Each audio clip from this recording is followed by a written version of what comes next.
Serafina Blackthorne stared at the legal documents spread across the mahogany conference table, her grandfather's words still echoing in her ears like a death sentence. $2 billion. Gone. Unless she could produce a respectable date for the Metropolitan Children's Hospital Benefit Gala in exactly 72 hours. You cannot be serious, grandfather. Her voice carried the kind of steel that had made the Blackthorne name synonymous with power on Wall Street for 3 generations. Augustus Blackthorne adjusted his wire-rimmed glasses and fixed her with the same cold stare that had broken Fortune 500 CEOs. Dead serious, my dear. The board has lost patience with your antics. The Henderson incident last month was the final straw. Serafina's jaw tightened. The Henderson incident. As if accidentally spilling champagne on Senator Henderson's wife after she made a racist comment was somehow worse than the senator's wife being a bigot in the first place. I've built this company alongside you for the past 5 years. My marketing strategies increased our portfolio value by 30% last quarter alone. And your reputation has cost us 3 major clients this year. Augustus leaned back in his leather chair. The Vanderbilt Foundation withdrew their account after your little scene at the opera. The Ashworth family moved their trust fund after you called their son a misogynistic pig at the country club. He was grabbing the waitresses. He was a client's son. Serafina stood abruptly, her chair scraping against the marble floor. So my choices are to parade around with some vapid trust fund baby who thinks women are decorative objects, or lose everything my father built? Your father built nothing. I built this empire. He merely inherited it and ran it into the ground before his untimely death. Augustus's voice softened slightly. I'm giving you a chance to prove you can represent this family with dignity. Find a suitable escort for the gala. Someone respectable. Someone who understands our world. 3 hours later, Serafina had exhausted every contact in her phone. Marcus Weatherby was in rehab again. James Ashford III was engaged. Even her old friend Christopher had turned her down, citing his mother's disapproval of the Blackthorne family's recent controversies.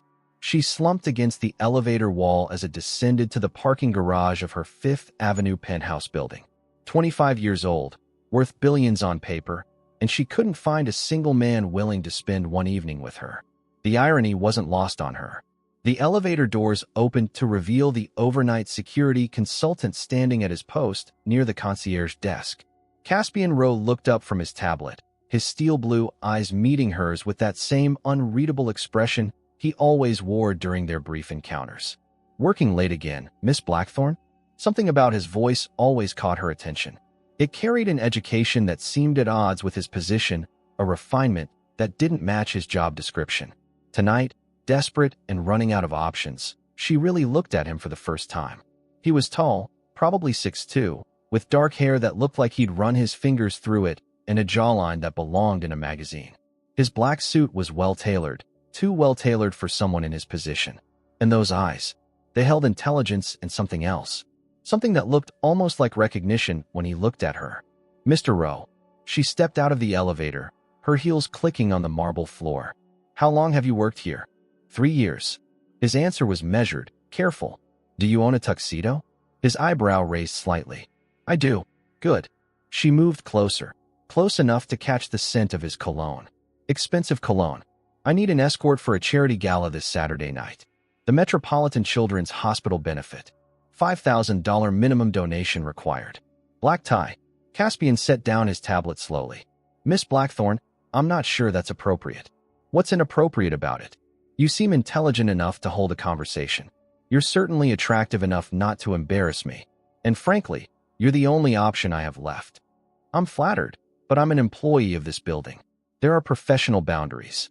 Serafina felt the familiar surge of frustration that had gotten her into this mess in the first place. Everyone else in this godforsaken city has turned me down. My grandfather will disinherit me if I show up alone. Do you understand what that means? $2 billion. Gone. She pulled out her checkbook. I'll pay you $50,000 for one evening.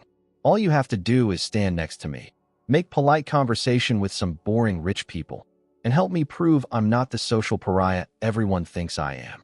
Caspian stared at the check she was writing. For a moment, something flickered across his face. Pain. Anger. It was gone before she could identify it. Why me? Because you're here. Because you're the first person in 3 days who hasn't looked at me like I'm toxic waste. She ripped off the check and held it out to him. Because I'm desperate. He took the check, studying it for a long moment. When he looked up, his eyes had hardened into something that made her stomach tighten. I'll do it. But I have one condition. Name it. When this is over, you never speak to me again unless it's absolutely necessary. The words hit her like a slap. Excuse me. You heard me. One night. $50,000. Then we go back to being strangers. Serafina stared at him, trying to process the sudden hostility in his voice. Fine. Whatever. Just don't make me regret this. As she walked toward her car, she couldn't shake the feeling that she'd just made a deal with someone far more dangerous than she'd realized. The boutique on Madison Avenue buzzed with the kind of frantic energy reserved for last-minute emergencies involving Manhattan's elite. Serafina had called ahead, demanding they open early for a private appointment. Money, she'd learned long ago, could solve most problems involving time constraints. Miss Blackthorne, we have several options that would complement your companion perfectly.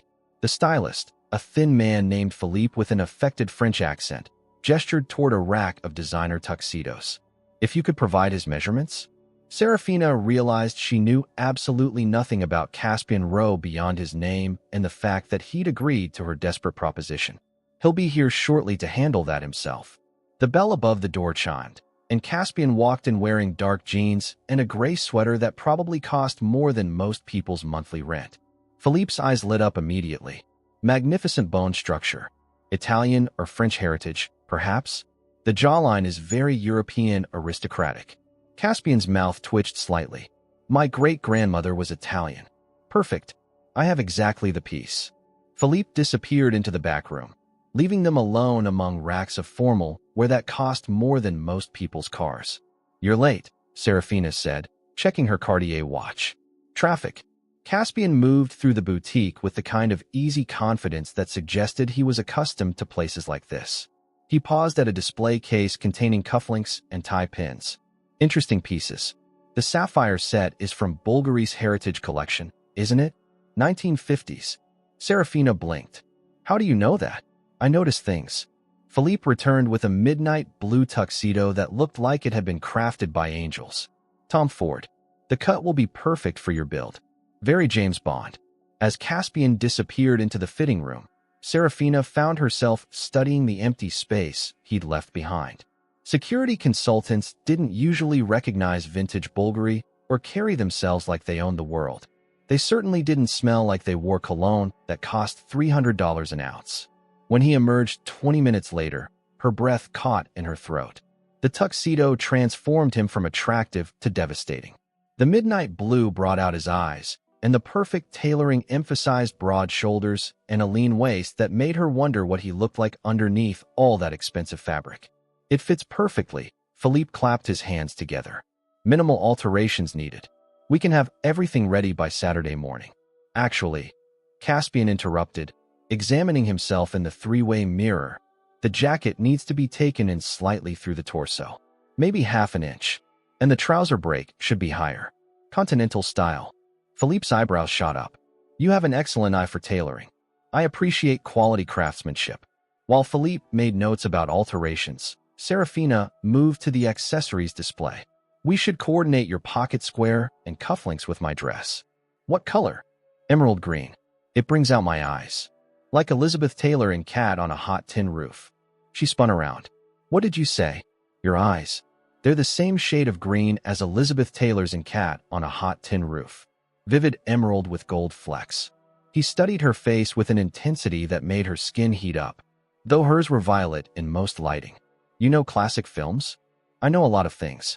The conversation was interrupted by Philippe returning with fabric swatches and accessory options.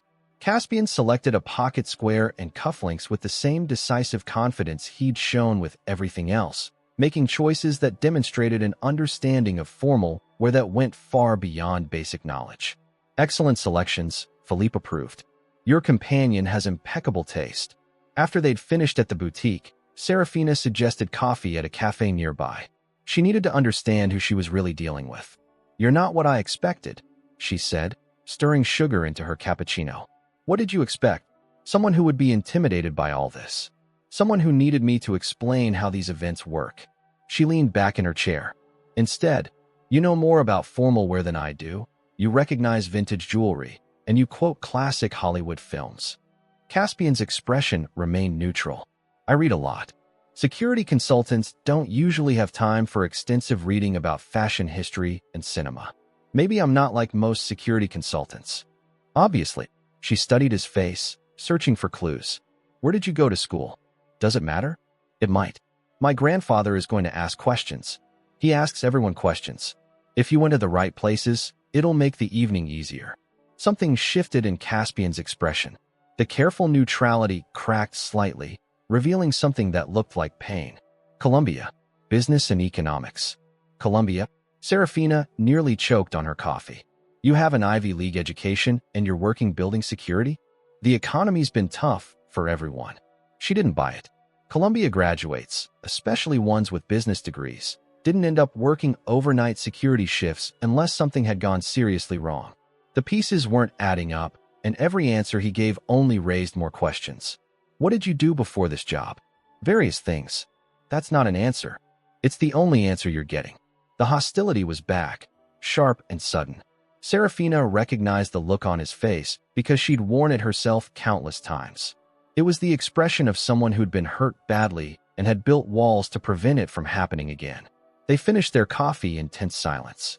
As they walked back toward their respective cars, Serafina couldn't shake the feeling that she'd hired someone with secrets far more complicated than she'd bargained for. One more thing, she said as they reached the parking garage. The guest list for Saturday includes some very powerful people. Politicians, CEOs, old money families. If you're planning to network or use this opportunity for anything other than helping me, don't. These people can destroy careers with a single phone call. Caspian's smile was cold. Don't worry, Miss Blackthorne. I have no interest in impressing your friends. The Metropolitan Museum's Great Hall had been transformed into a glittering wonderland for the Children's Hospital benefit.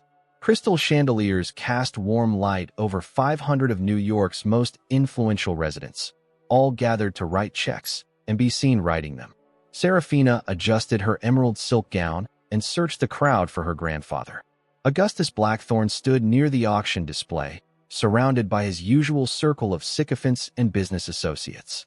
He spotted her immediately and raised his champagne flute in acknowledgement. The real test would come when he met Caspian. Nervous, she turned to find Caspian beside her, looking like he'd stepped off the cover of a magazine. The midnight blue tuxedo fit him perfectly, and he carried himself with the kind of quiet confidence that made people take notice. Several women had already glanced in their direction. Should I be? Probably. Before she could ask what he meant, her grandfather approached with Senator William Crawford and Manhattan District Attorney Rebecca Stone in tow. Serafina, darling. Augustus kissed her cheek, his eyes already assessing Caspian. Introduce us to your companion. Grandfather, Senator Crawford. Miss Stone, this is Caspian Rowe. She felt Caspian's hand settle on her lower back, warm and steady through the silk of her dress. Mr. Rowe.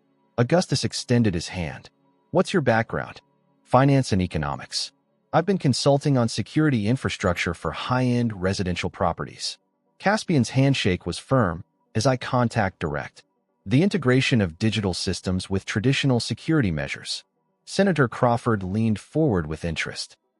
Cybersecurity. Fascinating field. We've been dealing with significant challenges in that area at the federal level. The Colonial Pipeline incident last year really highlighted the vulnerabilities in our critical infrastructure, Caspian replied smoothly. The intersection between physical and digital security is where most institutions are weakest. Serafina watched in amazement as Caspian seamlessly engaged both men in a discussion about federal security protocols and corporate vulnerability assessments. His knowledge was detailed and current, and he spoke with the authority of someone who understood the subject at the highest levels. Excuse me, District Attorney Stone interrupted, but haven't we met before? Your name sounds familiar. Something flickered across Caspian's face. I don't believe so. I'd certainly remember meeting the Manhattan DA. Perhaps at a legal conference? Or maybe Columbia. I guest lecture there occasionally. Possibly. I did attend Columbia some years ago. Augustus nodded approvingly. Excellent institution. What year did you graduate? 2018. Interesting timing. The market was quite volatile then. What was your focus? Corporate restructuring and merger acquisitions. I wrote my thesis on the ethical implications of hostile takeovers in family-owned businesses. The comment hung in the air for a moment. Augustus's expression remained pleasant, but Serafina caught the slight tightening around his eyes. Her grandfather had built his fortune on exactly those kinds of acquisitions. Well, Senator Crawford broke the tension. We should let you young people enjoy the evening. Caspian, I'd like to continue our conversation about federal security initiatives sometime. Here's my card. As the older men moved away, Serafina stared at Caspian in disbelief. How did you do that? Do what? Handle them like you've been working rooms like this your entire life. The way you spoke about cybersecurity, federal protocols, corporate ethics. That wasn't general knowledge. I told you I read a lot. Nobody reads that much. And the way District Attorney Stone looked at you. She definitely recognized you from somewhere. Caspian's jaw tightened. People think they recognize everyone at these events. It means nothing. They were interrupted by the evening's master of ceremonies calling for attention. The auction was about to begin, featuring items donated by various wealthy families. As the bidding started, Serafina watched Caspian's face carefully. When a 19th century painting came up for bid, he studied it with the intensity of someone who understood art. Beautiful brushwork, he murmured. Late Impressionist style, probably influenced by Monet's Water Lily series. You know art too? I appreciate beauty when I see it. The comment sent heat through her that had nothing to do with the crowded room. She was beginning to understand why she'd felt drawn to him from the beginning. There were layers to Caspian Rowe that went far deeper than his job title suggested. During the dinner portion of the evening, he charmed everyone at their table with stories about security breaches at famous buildings and insights into the psychology of white-collar crime that were far too sophisticated for someone who worked building security. Mrs. Vanderbilt actually giggled at one of his observations about corporate espionage. "Your young man is delightful," she whispered to Serafina during the dessert course. "So well-informed and articulate. Where did you find him?" Before Serafina could answer, she noticed Caspian excusing himself from the table. She watched him walk toward the museum's side corridor, moving with purpose rather than casualness. Something about his body language triggered her instincts. She waited a few minutes, then followed. The corridor led to a series of smaller galleries that were closed for the evening. She heard voices coming from around a corner and pressed herself against the wall to listen. This wasn't part of the plan. The voice was unfamiliar, older, with a slight Boston accent. Plans change. That was definitely Caspian, but his voice carried an edge she'd never heard before. Cold, almost threatening. You're getting too close to her. It's compromising your judgment. My judgment is fine. Is it? Because from where I'm standing, it looks like you're forgetting why you're here. I haven't forgotten anything. Good. Because we've waited 3 years for this opportunity. Don't let sentiment derail everything we've worked for. Footsteps approached, and Serafina quickly retreated back toward the main hall. Her heart was pounding as she rejoined the party, trying to process what she'd heard. When Caspian returned to the table 5 minutes later, his smile was perfectly in place. But now she saw it for what it was. A mask, and she had no idea what was hiding underneath it. Monday morning found Serafina sitting across from Marcus Delacroix, the most discreet private investigator money could buy in Manhattan. His office in Midtown was deliberately unremarkable, the kind of place where powerful people came to uncover secrets they'd rather not discover themselves. "I need everything you can find on someone named Caspian Rowe," she said, sliding a check across his desk. "Employment history, education records, financial background, family connections. Everything." Delacroix, a former FBI agent with silver hair and tired eyes, glanced at the amount and raised an eyebrow. "This is a substantial retainer for a background check. Should I be expecting complications?" "Possibly. He claims to have graduated from Columbia in 2018, says he works in security consulting. But something doesn't add up." She paused, remembering the conversation she'd overheard. "I think he might be lying about who he is. Most people lie about something, Miss Blackthorne. Usually it's harmless embellishment. College grades, previous salaries, that sort of thing. This feels bigger than that." Delacroix made notes on his tablet. "I'll start with the basics. Columbia records, employment verification, credit history.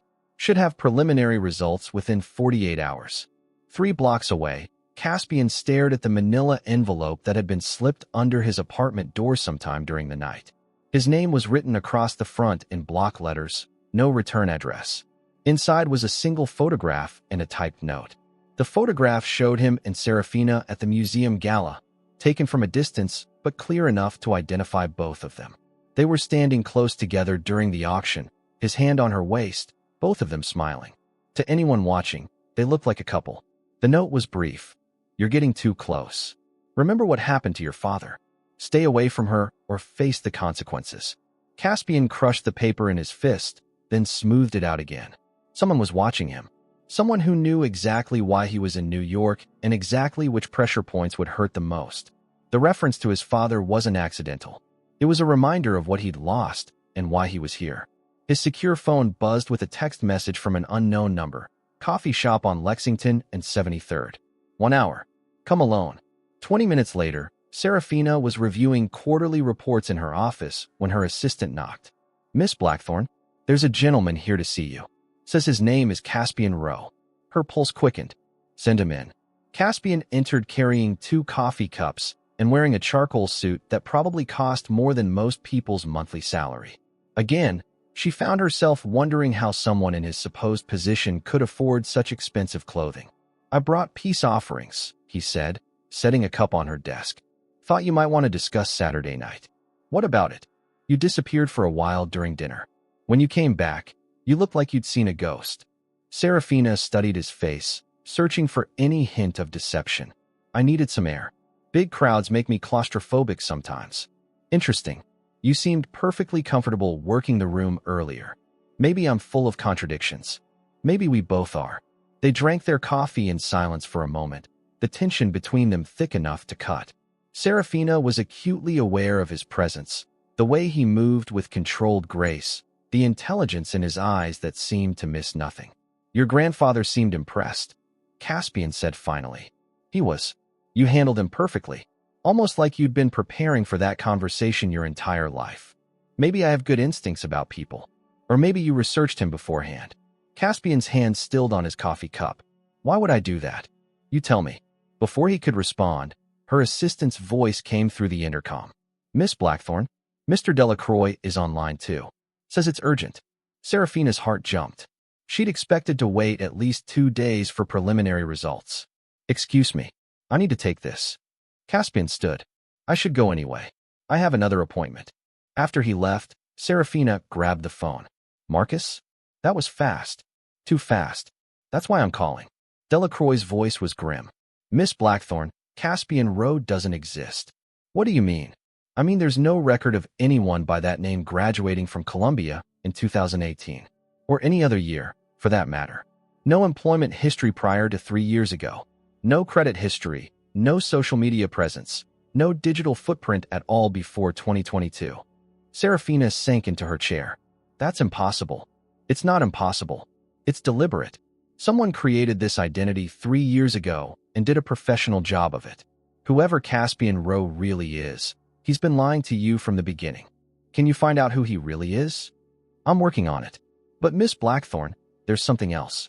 I've been hearing rumors in federal law enforcement circles. Whispers about investigations into certain high-profile financial firms. The Blackthorne name has come up in some of those conversations. Her blood went cold. What kind of investigations? Corporate fraud, money laundering, possibly racketeering. Nothing concrete yet, but where there's smoke, there's usually fire. You might want to have a conversation with your grandfather about the company's business practices over the past decade. After hanging up, Serafina stared out her office window at the Manhattan skyline. Everything she thought she knew was crumbling. The man she'd been inexplicably drawn to was living under a false identity. Her family's business empire might be under federal investigation. And somewhere in the middle of it all, she was developing feelings for someone who might be planning to destroy her. Her phone buzzed with a text from Caspian. Dinner tomorrow night? I know a place.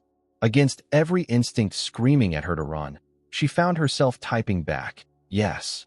Whatever game Caspian was playing, she was determined to figure out the rules before it was too late, even if it meant getting closer to someone who might be her enemy.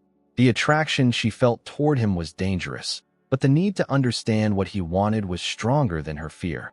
She would play along until she could uncover the truth. She just hoped she wouldn't lose herself in the process. The restaurant Caspian had chosen was intimate and expensive, the kind of place where Manhattan's elite conducted business over wine that cost more per bottle than most people earned in a week. Serafina arrived first, her nerves stretched tight after spending the day reviewing Marcus Delacroix's preliminary findings. The investigator had managed to trace some financial records that didn't match Caspian's supposed background. Bank transfers that were too large, investment accounts that predated his official employment history, and most disturbing of all, a safety deposit box registered under a different name entirely. When Caspian arrived, he looked devastatingly handsome in a navy blazer and white shirt that emphasized his dark hair and steel blue eyes. The sight of him sent the familiar jolt of attraction through her, which only made what she had to do more difficult. "You look beautiful," he said, kissing her cheek before taking his seat. The gesture felt natural, comfortable, like they'd been doing this for months instead of days. "Thank you." She watched him order wine, noting how he discussed vintages with the sommelier like someone who'd grown up around fine wine. Another piece that didn't fit the picture he'd painted of himself. They made small talk through the appetizer course, but Serafina could feel the weight of unspoken questions building between them. Finally, as the main course arrived, she decided to stop pretending. "I know you're not who you say you are." Caspian's fork paused halfway to his mouth. "Excuse me. I had you investigated." Caspian Row didn't exist 3 years ago. No employment history, no credit history, no educational records. Someone created that identity from scratch. She leaned forward, studying his face. "So who are you really?" For a long moment, he didn't respond. Then he set down his fork and met her eyes with an expression she'd never seen before. The mask he'd been wearing since they met finally slipped, revealing something raw and dangerous underneath. "You want to know who I am?" His voice was quiet, but there was steel in it. "I'm someone whose life you destroyed without even knowing it." "What are you talking about?" "My real name is Caspian Thorne Montgomery." The name hit her like a physical blow. She'd heard it before, but it took a moment for the memory to surface. Thorne Montgomery Industries. You remember. She did remember. 3 years ago, there had been a hostile takeover. Her grandfather had acquired a family-owned investment firm through what the business press had called aggressive but legal tactics.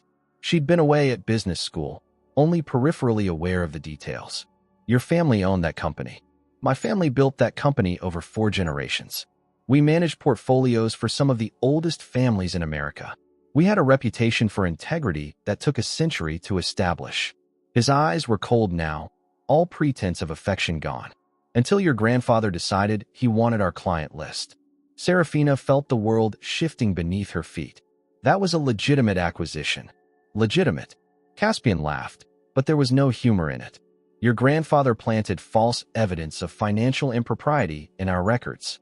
He bribed auditors to find violations that didn't exist. He destroyed contracts and forged documents to make it look like we were stealing from our clients." "That's impossible. My grandfather doesn't operate that way." "Doesn't he?"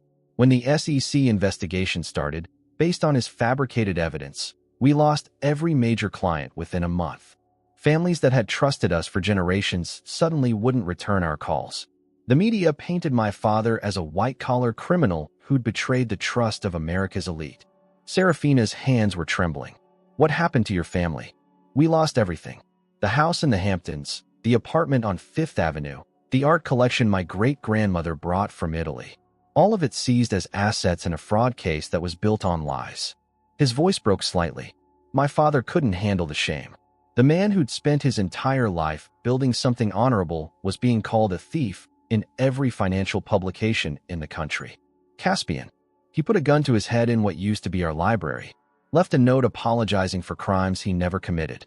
Because your grandfather wanted our client list and was willing to destroy 4 generations of honest work to get it." The words hung between them like a death sentence. Serafina felt sick, remembering her grandfather's satisfaction when the Thorne Montgomery acquisition had gone through.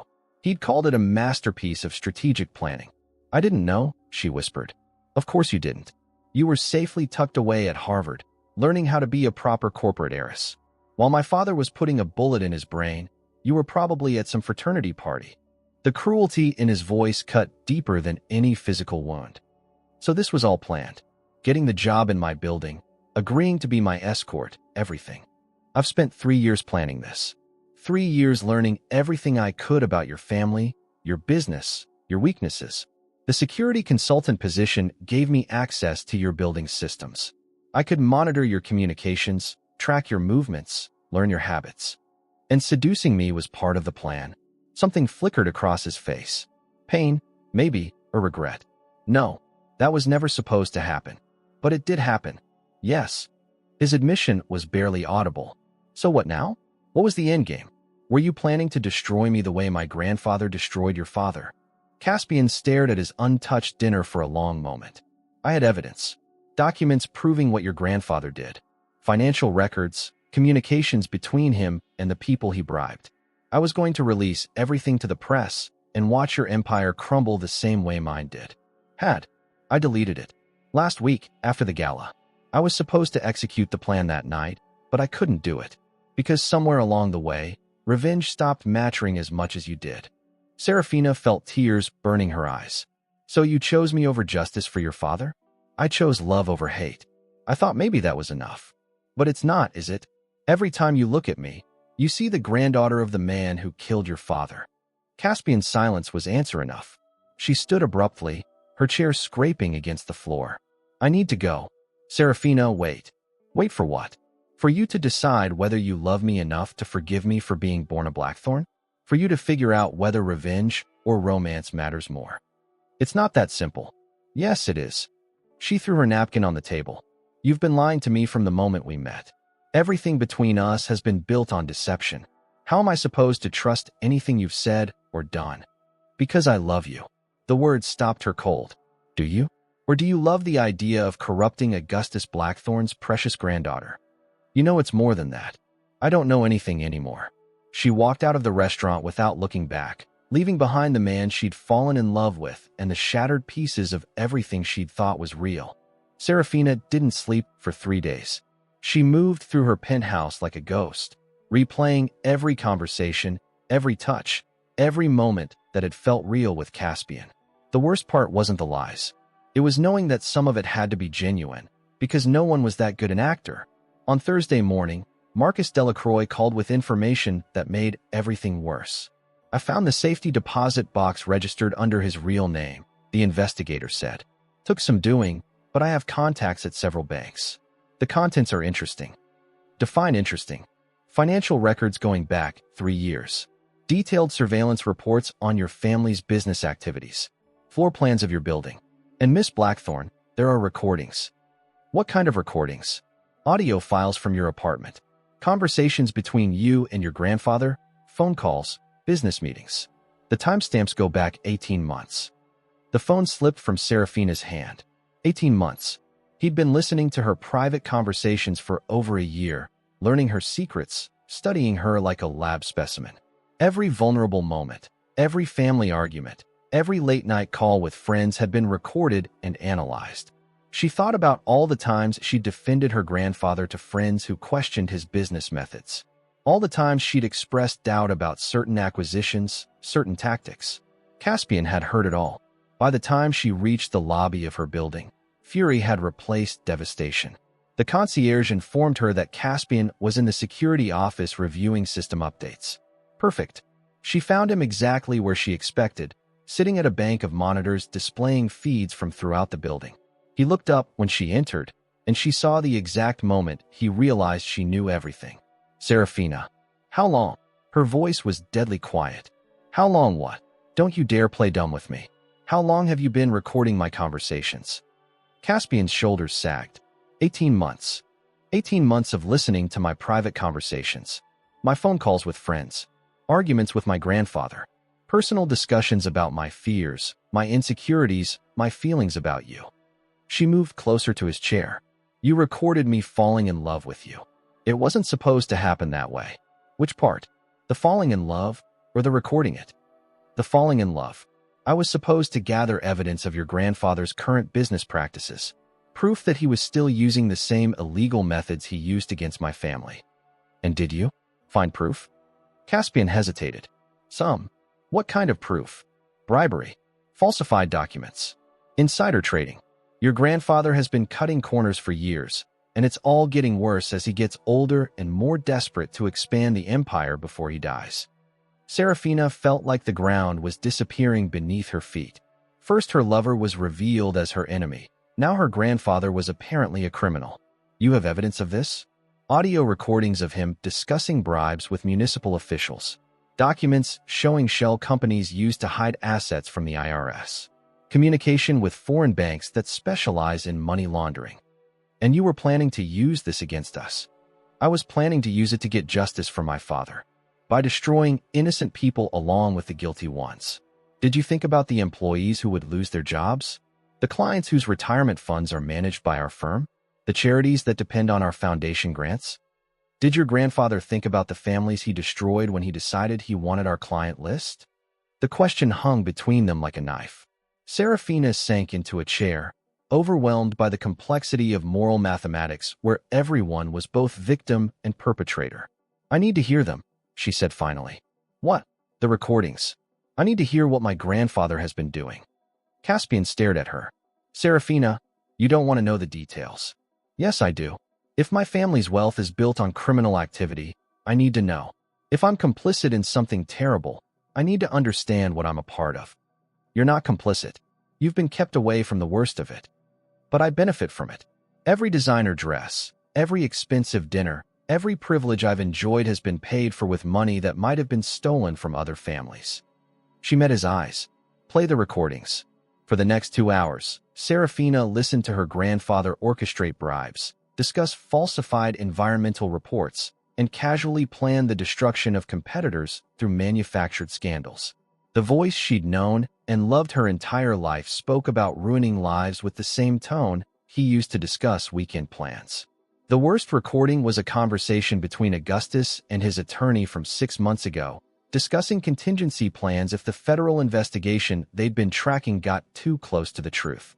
We'll sacrifice Serafina if necessary, her grandfather's voice said through the speakers. Frame it as unauthorized trading using her access codes. A spoiled heiress who got greedy and went rogue. The prosecutors will love it, and it'll save the core business. Serafina felt her world collapse completely. The man who'd raised her, who'd told her bedtime stories about building an empire through hard work and integrity, was prepared to sacrifice her to save himself. I'm sorry, Caspian said quietly.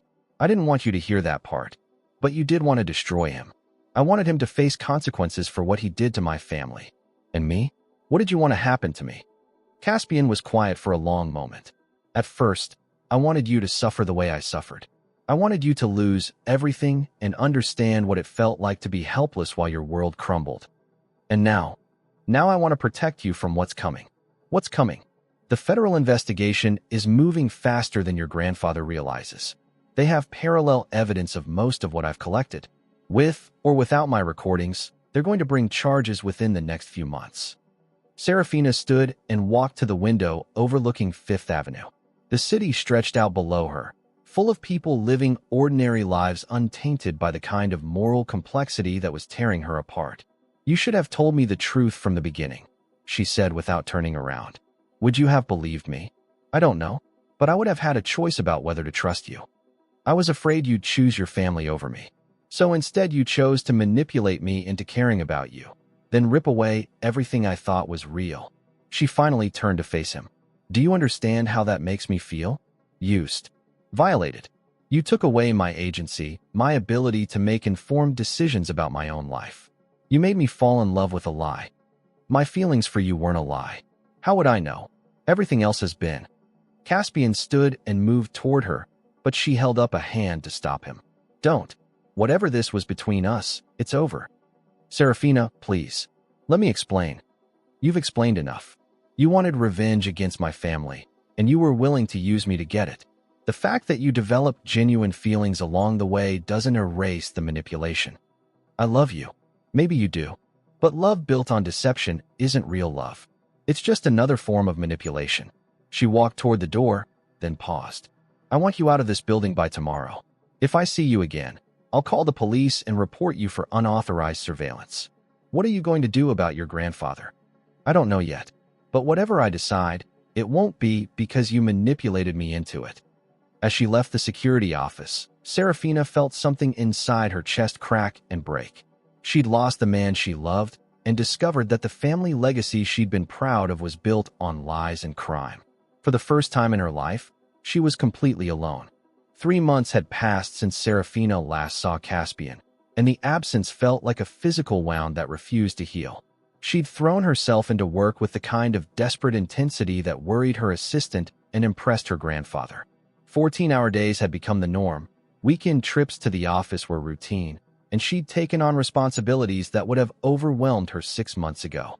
The Blackthorn Corporation's quarterly earnings had increased by 22% under her aggressive expansion strategy.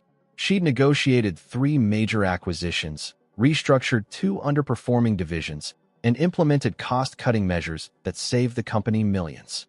Augustus had been effusive in his praise, talking about grooming her for succession sooner than originally planned. None of it mattered. Success felt hollow when she couldn't shake the memory of steel blue eyes and the way Caspian had looked at her when he'd finally told the truth. Worse was the growing certainty that he'd been right about more than just his identity. The federal agents arrived on a Tuesday morning that started like any other. Serafina was reviewing contracts in her office when her assistant announced that agents Rebecca Martinez and David Chun from the FBI wanted to speak with her. "Miss Blackthorn, we're investigating certain financial irregularities related to your family's business operations." Agent Martinez was a woman in her 40s with gray-streaked hair and eyes that missed nothing. "We'd like to ask you some questions about your knowledge of these activities." "I'm happy to cooperate, but I think our legal department should be involved in any formal questioning." "This isn't formal yet," Agent Chen said. He was younger, probably early 30s, with the kind of earnest demeanor that suggested he'd joined the Bureau to fight corruption. "We're just trying to understand the corporate structure and your role in day-to-day operations." For the next hour, they asked carefully worded questions about specific transactions, certain acquisitions, and particular clients. Serafina answered honestly, which mostly meant admitting she didn't know details about operations her grandfather had kept separate from her responsibilities. "What about the Thorn Montgomery acquisition 3 years ago?" Agent Martinez asked, watching Serafina's face carefully. "I was completing my MBA at Harvard when that happened. I wasn't involved in the acquisition process." "But you're familiar with the circumstances?" "I know it was a hostile takeover of a family investment firm. My grandfather said they were having financial difficulties and their clients needed more stable management." The agents exchanged glances. "Miss Blackthorn, are you aware that the SEC investigation that triggered Thorn Montgomery's collapse was based on fabricated evidence?" The room seemed to tilt. "What do you mean fabricated?" "Documents were forged, financial records were altered, and false testimony was provided to regulators. The Thorn Montgomery family was innocent of the charges that destroyed their business." Serafina felt sick. "Do you have proof of this?" "We do. The question is whether you were aware of your grandfather's methods." "I wasn't aware of anything. I was a student." "What about more recent activities? Have you noticed any irregularities in current business practices?" She thought about the recordings Caspian had played for her, the conversations where her grandfather discussed bribes and falsified documents with casual indifference. "I need to review our records more carefully." After the agents left, Serafina sat alone in her office for a long time, staring out at the Manhattan skyline without really seeing it. The federal investigation was real. The crimes Caspian had accused her grandfather of were real. And somewhere in the middle of it all, an innocent family had been destroyed for nothing more than greed. She spent the rest of the week conducting her own investigation, using her executive access to review files that had been off-limits during her early years with the company. What she found was worse than she'd imagined. The Thorn Montgomery destruction had been meticulously planned. Her grandfather had identified their client list as valuable enough to justify any means of acquisition. When legitimate buyout offers were rejected, he'd moved to more aggressive tactics. Forged documents, bribed auditors, planted evidence of financial impropriety that had never existed. The paper trail was buried in subsidiary companies and coded communication, but it was there. Her grandfather had systematically destroyed a century-old business and driven an innocent man to suicide, all to acquire client relationships worth approximately $50 million in annual fees. The Thorn Montgomery case wasn't isolated. Serafina found evidence of similar tactics used against smaller firms over the past decade. Environmental reports falsified to block competitors' projects. False accusations planted in industry publications to damage rivals' reputations. Municipal officials bribed to fast-track permits while delaying competitors' applications. The empire she'd been proud to inherit was built on a foundation of systematic corruption that had destroyed dozens of families and businesses. Every privilege she'd enjoyed had been paid for with stolen money and broken lives. She tried calling the number she had for Caspian, but it was disconnected. The building's management company confirmed that his employment had been terminated and they had no forwarding address. It was as if he'd vanished from New York entirely. Marcus Delacroix's investigation revealed that Caspian had left the city within a week of their confrontation. His apartment had been abandoned, his bank accounts closed, his entire carefully constructed identity dissolved as completely as if it had never existed. "He's gone underground," Delacroix reported during their meeting. "Could be anywhere in the country by now. If he doesn't want to be found, with his resources and knowledge of how to create false identities, he'll stay hidden." What resources? The safety deposit box wasn't just surveillance equipment and recordings. There were bearer bonds worth about $2 million. Probably money he'd hidden away before his family lost everything. $2 million. Enough to disappear completely and start over anywhere he wanted.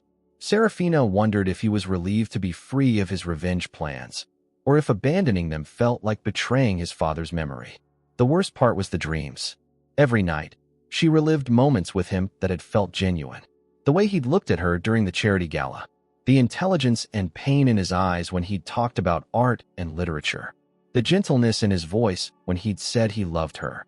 How much of it had been real? How much had been calculated manipulation designed to make her vulnerable?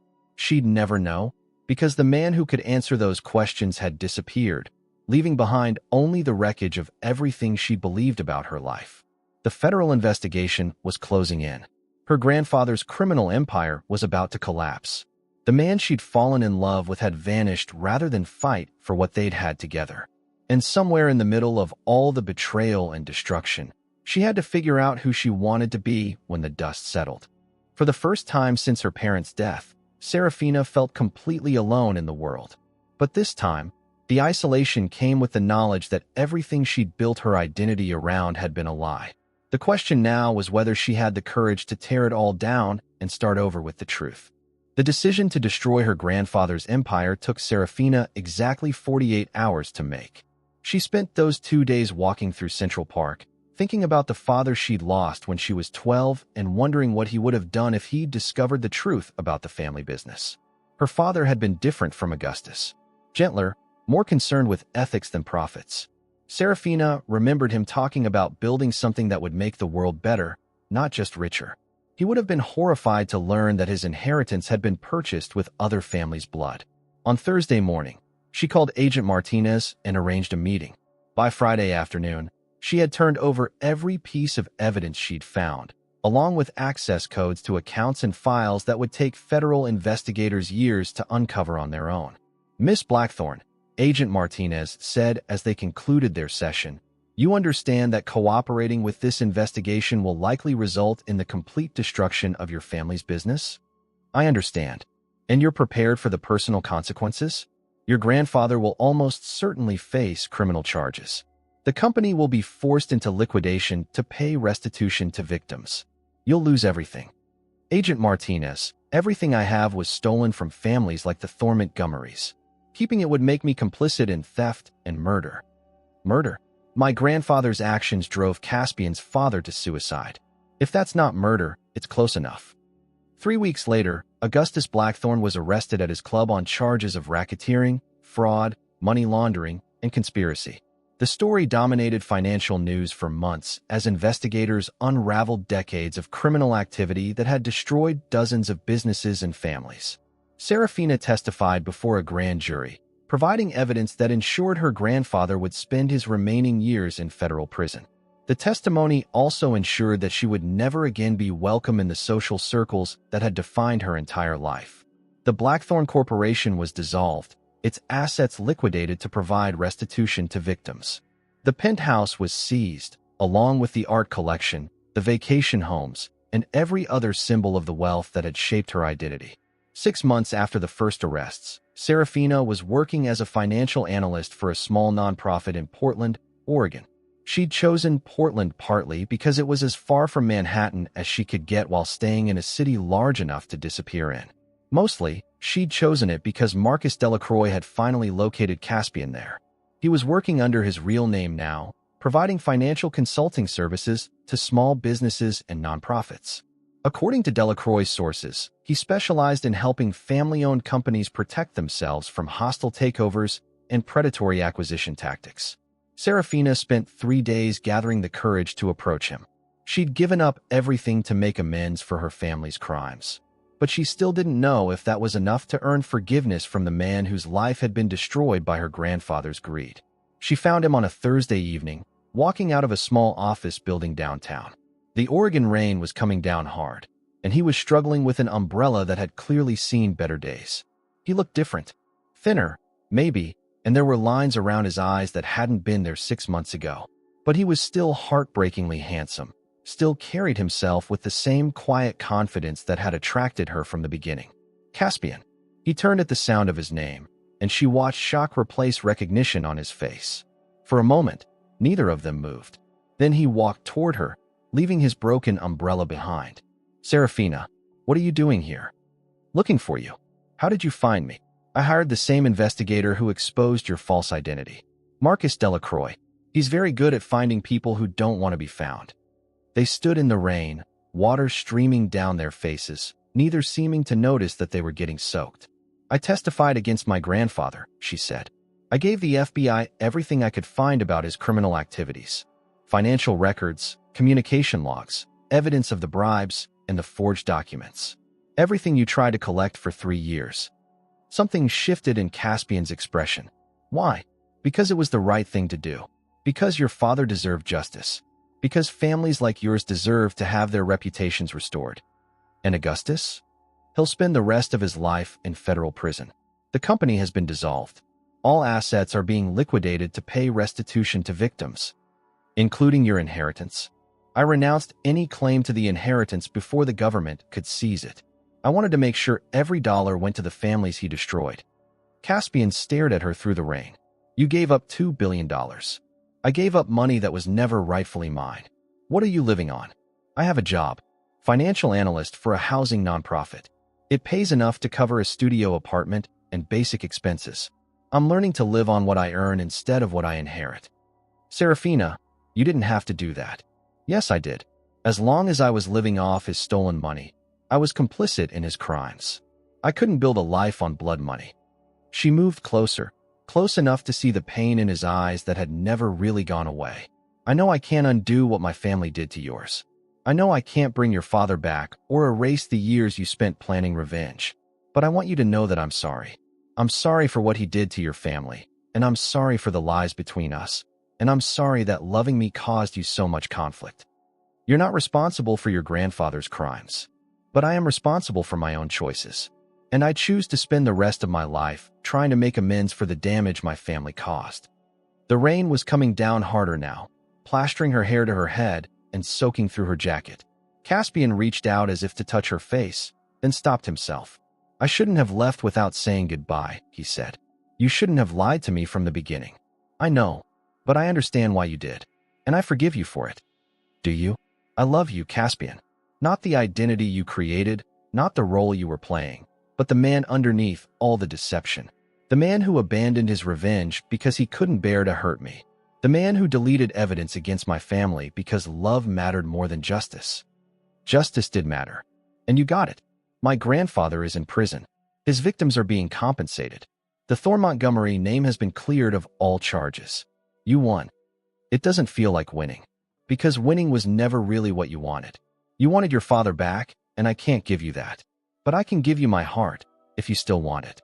For a long moment, they stood in the rain, 6 months of separation and pain and complicated truths hanging between them. Then Caspian closed the distance between them and cupped her face in his hands. I never stopped loving you, he said, even when I hated myself for it. I never stopped loving you either. When he kissed her, it felt like coming home after a long exile. The rain poured down around them, But Serafina felt warm for the first time in months. This was real. This was honest. This was love stripped of deception and built on truth. The morning sun filtered through the floor-to-ceiling windows of the modest but elegant house overlooking the Columbia River Gorge. Serafina stood at the kitchen counter, preparing coffee and watching Caspian in the garden with their 3-year-old daughter, Emma. The little girl had inherited her father's dark hair and her mother's green eyes, along with an independent streak that kept both parents on their toes. "Daddy, why are the roses sad?" Emma asked, pointing to a wilted section of the garden. "They're not sad, sweetheart. They just need more water and attention. Sometimes beautiful things require extra care to flourish." Serafina smiled at the metaphor. Their marriage had required the same careful tending, especially in those first months when they both struggled to trust completely after so much deception. But like the roses Caspian cultivated with patient dedication, their love had grown stronger with time and honest communication. The Thor Montgomery Foundation had become one of the most respected organizations in the country for helping families recover from financial fraud. Caspian had testified before Congress twice, advocating for stronger protections against predatory business practices. His work had helped pass legislation that made it harder for people like Augustus Blackthorne to destroy innocent families. Serafina's ethical investment firm had grown from a one-person operation to a team of 12, managing portfolios worth over $500 million. They specialized in socially responsible investing, helping clients grow wealth while supporting companies that prioritized environmental sustainability and fair labor practices. The irony wasn't lost on her that she'd become more successful building an honest business than she'd ever been managing her grandfather's criminal empire. Augustus had died in federal prison 2 years ago, unrepentant to the end. Serafina had visited him once, hoping for some acknowledgement of the damage he'd caused, but he'd only expressed bitterness about her betrayal of the family legacy. She'd left knowing that some people never change, and that healing couldn't wait for apologies that would never come. The doorbell interrupted her thoughts. Through the window, she saw Agent Martinez approaching the front door. The former FBI agent had become an unlikely friend, often checking in on their family and occasionally consulting with the foundation on complex fraud cases. "Rebecca." Emma ran to greet their visitor, wrapping small arms around the woman's legs. "Did you bring the pictures?" "I did, little one." Martinez pulled out a tablet displaying crime scene photos that had been carefully edited to remove anything inappropriate for a child's eyes. Emma was fascinated by her honorary aunt's job fighting bad guys, though she only saw the heroic side of law enforcement work. As they gathered around the kitchen table for breakfast, Serafina reflected on how different their lives had become. 5 years ago, she'd been living in a penthouse purchased with stolen money, surrounded by luxury, but lacking any real purpose. Now she lived in a house they'd bought with money they'd earned honestly, surrounded by people who loved them for who they truly were rather than what they possessed. "Do you ever miss it?" Caspian asked quietly, following her gaze around their comfortable but modest home. The penthouse, the designer clothes, the life where money was never a concern. "Never," she replied without hesitation. "I miss the innocence of not knowing where it all came from. But I don't miss living a lie." Their daughter climbed into Serafina's lap, chattering about a butterfly she'd seen in the garden. Emma would grow up knowing that love mattered more than money, that integrity was worth more than inheritance, and that sometimes the greatest gift parents could give their children was the example of choosing what's right over what's easy. Outside, the roses Caspian had planted in their first year of marriage were blooming in brilliant shades of red and pink. Like their love, they'd survived harsh winters and emerged more beautiful than before.